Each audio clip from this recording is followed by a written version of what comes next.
There is no place I'd rather be than as far away from this horrendous movie as humanly possible. Unfortunately, Lilo and Stitch 2025 has finally come out, and I actually got to see it opening day and just wanted to rewatch the original one so I could compare it. And let me tell you, this one is infinitely better, makes the other one look nothing more than shark bait ooh-ha-ha. This movie was absolutely atrocious, one of the worst adaptations I've ever had the displeasure of seeing, because above all else, it tried to be faithful, it tried to be respectful, and it failed in every single way. This movie is nothing more than the Disney original version of it, the kind that is just a shitty adaptation designed to make you remember the original one while forgetting every single thing important to that original one. Every single scene in it is significantly reduced, and yet the pacing is unbearably fast. Now, I'll start off non-spoiler, and then I won't care if you get spoiled or not, because I don't give a damn. Right now, for the spoiler part, the whole thing is fast. The movie moves at such an unreasonably breakneck pace.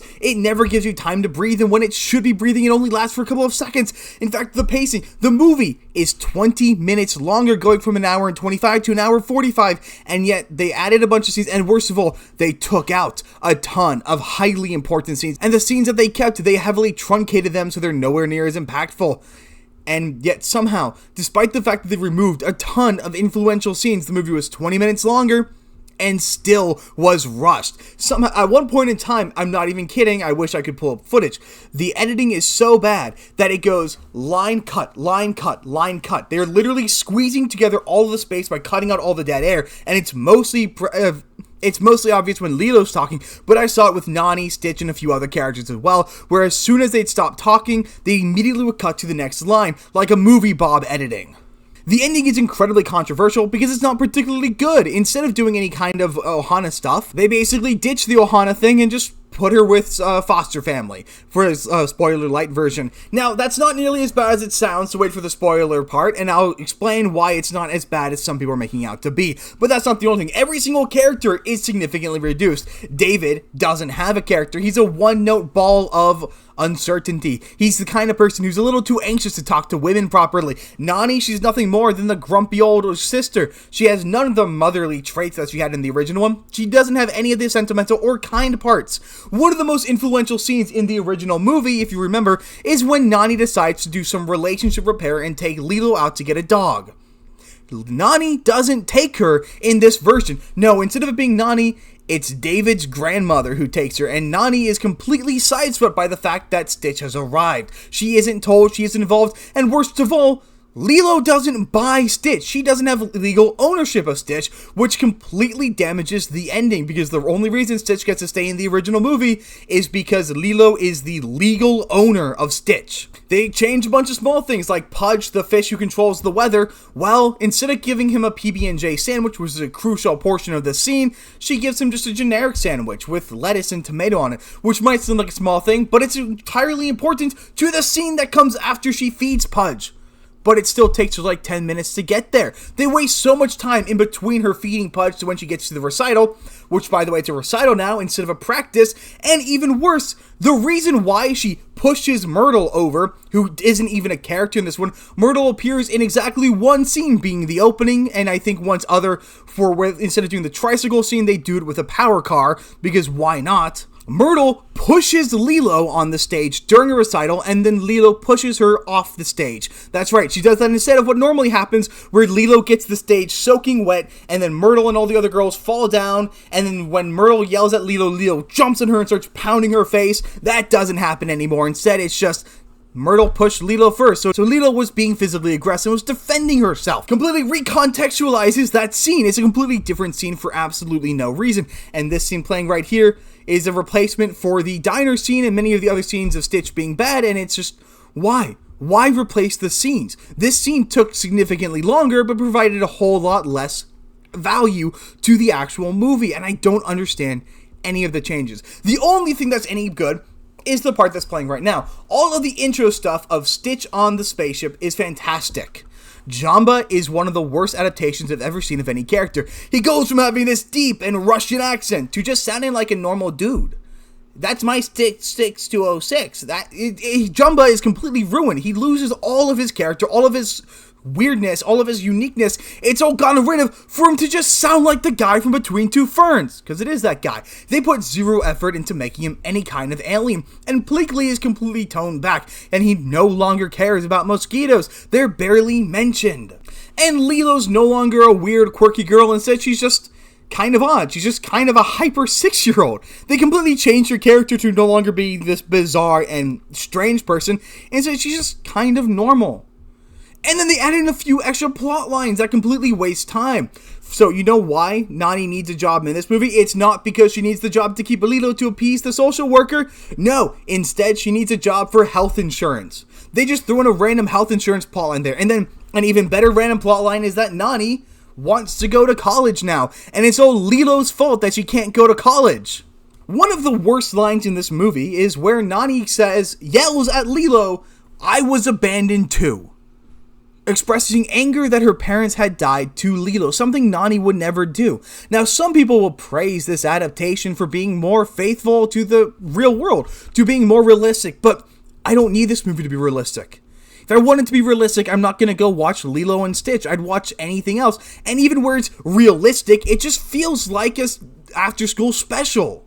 And let's not even bother talking about the fact that all of the aliens are changed. And now I suppose we can get into some spoilers, so if you care about those kind of things, fuck off, I don't care. The biggest problem here is that they completely get rid of Bantu, the shark guy, and they just make Jamba a generic villain. He's the bad guy, he's the evil dude, he's the villain. He's just generic supervillain number 5, mad scientist archetype number 3. There's absolutely nothing special about him. He doesn't have his accent, he doesn't have his motivation. He's just super concerned about being seen as a mad genius. Another massive and severe change is they decided to split the social worker character into 2 roles. Cobra Bubble is now a CIA agent all the way, and they have another social worker character. And don't get me wrong, I really like the fact that they brought back the original actress for Nani for that. But the problem is, they have a role for David's grandmother. Why the fuck did you not just give Nani's voice actress that role and keep Cobra Bubbles as the social worker? There was no need to split up that role because there was no time in the movie to split it up. This movie is 20 minutes longer and yet is so compressed. It's constantly rushing. It goes faster than my videos do. Scrunch is there. Maybe a little bit, I think. He's barely mentioned, he's barely present, and I think they just do the, he had surgery recently line, and that's the only thing they do with him. They completely get rid of the scene where Lilo tortures, her friends by putting them in a pickle jar, and one of the worst changes is how they go about characterizing Stitch. Because everything is squeezed together, Stitch barely gets any time to develop or want to be kind. We don't see any of those scenes, and we lose 2 crucially important scenes. We lose the scene where Lilo reads him the ugly duckling, and we lose the scene where David tells him it's his fault. And the ugly duckling one is the most important one because later in the movie, which I don't even remember happening in the live action, Stitch goes to run away because he realizes it's his fault that the family is broken. Or at least he thinks it's his fault. And the one thing he takes with him is the copy of the ugly duckling. Because he sees himself as the ugly duckling just looking for his family. That's the entire point. Ohana is the entire point of the animated movie, and yet Stitch has no actual reason to care about that. And of course, most of the Elvis stuff is just left on the cutting floor, because why not? Like I said, the movie moves at breakneck speed, and the biggest problem is there's almost no time to breathe. I think I saw 2, maybe 3 scenes where you're allowed to relax and let this movie take its time. One of them being the hammock scene, where they heavily compressed the hammock scene. They cut half of the scene out of the movie. And they added a bunch of extra wasted stuff. Like they decided to talk about how it was so important that they had the 3 sisters constellation. Now Stitch is one of the 3 sisters, I guess. But that wasn't in the original one, and it didn't need to be. The original one was perfectly fine. They completely got rid of Lilo taking pictures of tourists, because why wouldn't they? And the tourist who keeps dropping his ice cream, it's now just some fat Samoan guy who's dropping his shaved ice. And oh my god, is that bad. In the original one, the ice cream just falls off. But in this one, you literally see him do this. He literally does this in one scene to throw his shaved ice on the ground. Because they got rid of Bantu, the entire space chase scene's completely removed, and they don't really do anything to replace it. Scenes from the original one that are moved over to the live-action movie, a lot of the more pointless scenes are doubled in length, but halved in content. They take longer to complete, but there's nothing accomplished by these scenes. And of course, I mentioned Ohana once before, and this is one of the biggest problems with the movie. Ohana is said twice in the live-action movie, to my recollection. And then it is shown a third time, and the third time it's shown, it literally gets thrown in the trash. It's on a wooden sign when they're repairing the house, and they take the wooden sign and they throw it in the dumpster to be thrown away with everything else. They literally throw away the message of the first movie. They also take the scene of David saving Stitch and they give that over to Nani instead of David. And of course, the climax of the movie is when Stitch is about to drown, and they spend almost 5 minutes trying to resurrect Stitch when that wasn't the climax of the original. Now, there is some positive to discuss. Some people, like my dad, really likes the relationship between Lilo and Nani's actresses. And while they're, I guess, decent actresses, not really for this movie, because at no point in time did Lilo manage to portray any of the quirkiness. And that's not, of course, at all the fault of the actresses per se, but also the directors and the screenwriters. And the bigger problem is, like I said, Nani never once has a scene of kindness. She's never shown loving Lilo. She's never shown being accepting of Lilo. She's always stressed. She's always angry. She's always in a bad mood. She's always screaming at Lilo. There's an amazing scene in the original between Lilo and Nani, where Nani goes up to Lilo and said, "Let's make a deal. I promise not to yell at you anymore if you promise not to get into any more fights." And then she says, "Except for on special occasions," and to which Lilo goes, "Bank holidays are good." It's a funny scene. It perfectly encapsulates the kind of interaction between the two. That scene's just gone. There's no discussion there. And as I mentioned, Nani doesn't get Stitch. It's the grandma, the random grandma character, so there's zero relationship repair there.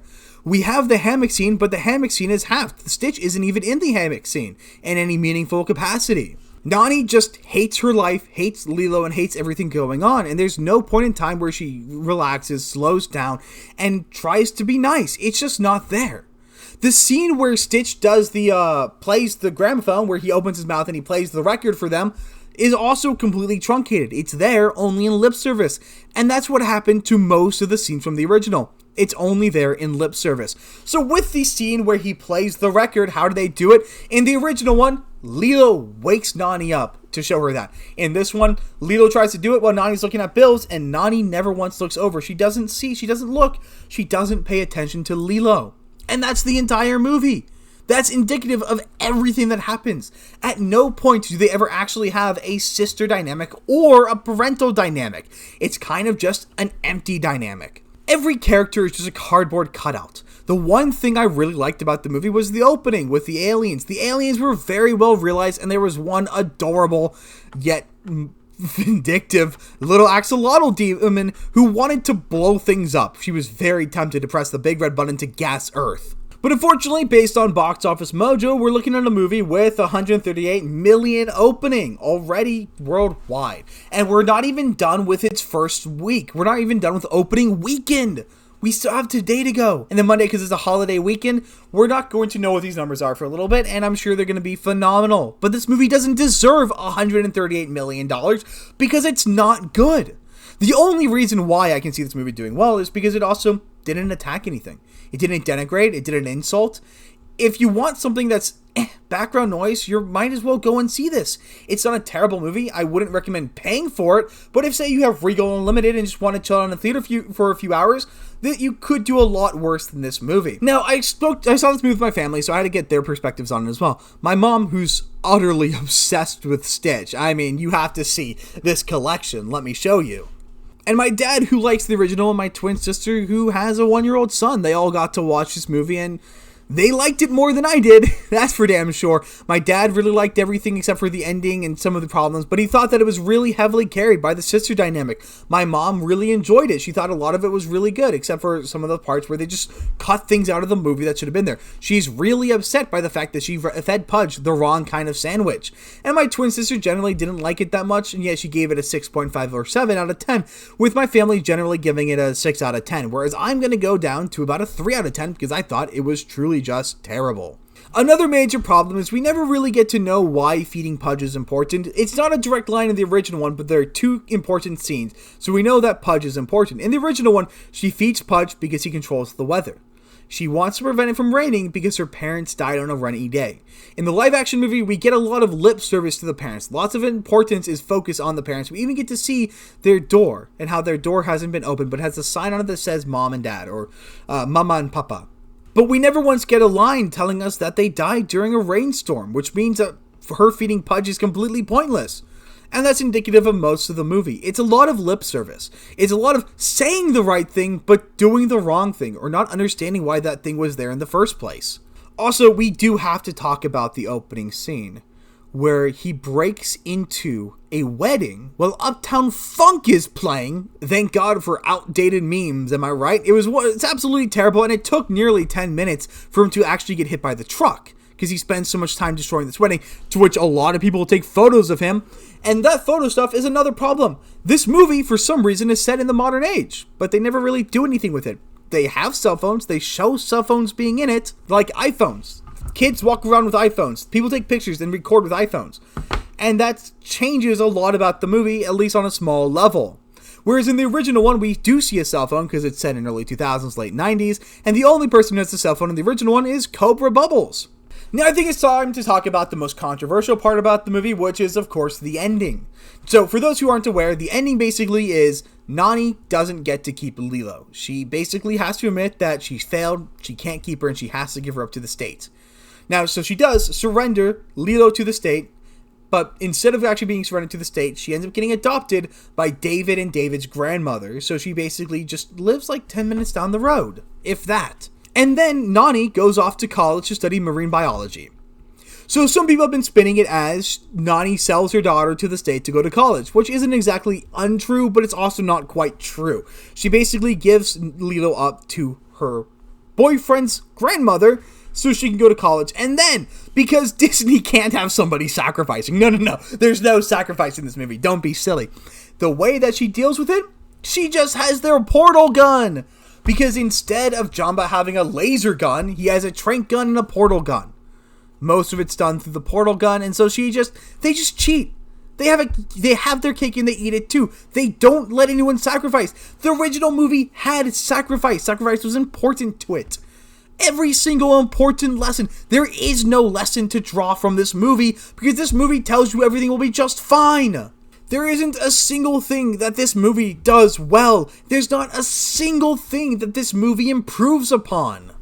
Except maybe the character of the moose lady who ran the Galactic Federation thing. Her character was improved upon a little bit as they expanded it and gave her some pretty funny lines. She was the only character in the movie that was funny, the only character that was interesting, and the only character who had a lot of benefit from the upgraded design. Stitch was, I guess, cute, but nothing that he wasn't in the original one. Thankfully, it's no Sonic original design, and the leaks for Stitch were all wrong, thankfully, but we also didn't really need it. So if I'm being entirely honest, don't watch it, just watch this. Watch the original one. This one will fill you with joy. This one, depending on how much you care, you either will hate it, or you'll think it's okay, or think it's maybe even just a little bit good. It's probably one of the better adaptations, but because there's so much that they could have done right, you just can't help but get angry at everything they got wrong.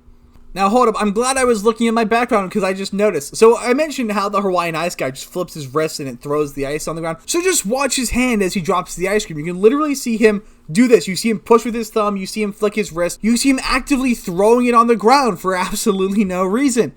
And that's just the level of quality throughout this film. But like I said, this movie, it's not going to be particularly offensive. It's not going to ruin your day if you go and see it. It doesn't denigrate the original one. It just kind of wastes your time. It adapts one of the greatest animated movies ever made, and yet it forgets so much that was important to it.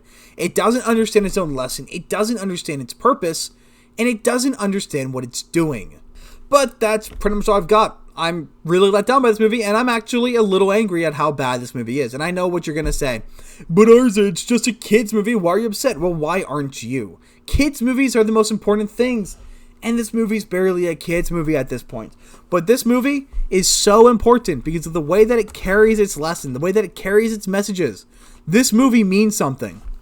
This live-action adaptation means nothing. But that's pretty much all I've got. Let me know in the comments what you guys think about this, and I will see you guys on the next one.